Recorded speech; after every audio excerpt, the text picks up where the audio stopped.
Allah. Allah macam penumbuk kau. Ha, hang punya hati yang amat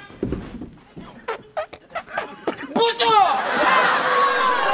Nak cakap apa? Ha?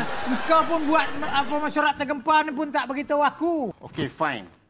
Sebenarnya aku dah jual warung aku kepada Roy.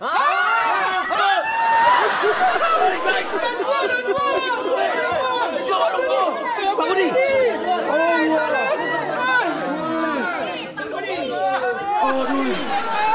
Pak Budi dah fikir panjang kau Pak Budi buat apa Pak Budi? Itulah. Dah jual.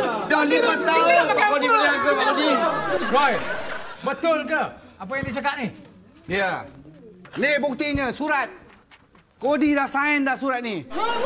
Warung Pak Kodi tak ada lagi. Warung Pak Roy. Oh, jadi betul lah selama ni Lola cakap. Pak Roy sebenarnya bukan BFF yang baik. Sekarang aku puas. Sekarang aku menang. Sebab dulu daripada muda kau je yang menang. Sampai ke final aku pun kau rampas. Semua yang kita bekerja sama-sama. Semua yang sanjung kau. Semua yang suka kau. Tapi kali ini aku yang menang.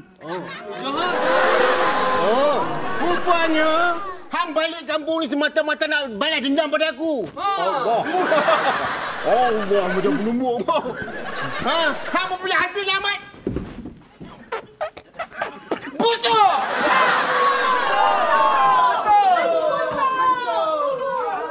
Busuk. Kenapa dia beria sangat Pak Din?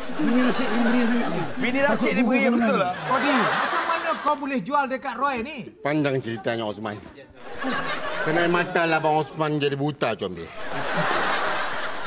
Jangan percaya cakap Pak Cik ni. Kenapa?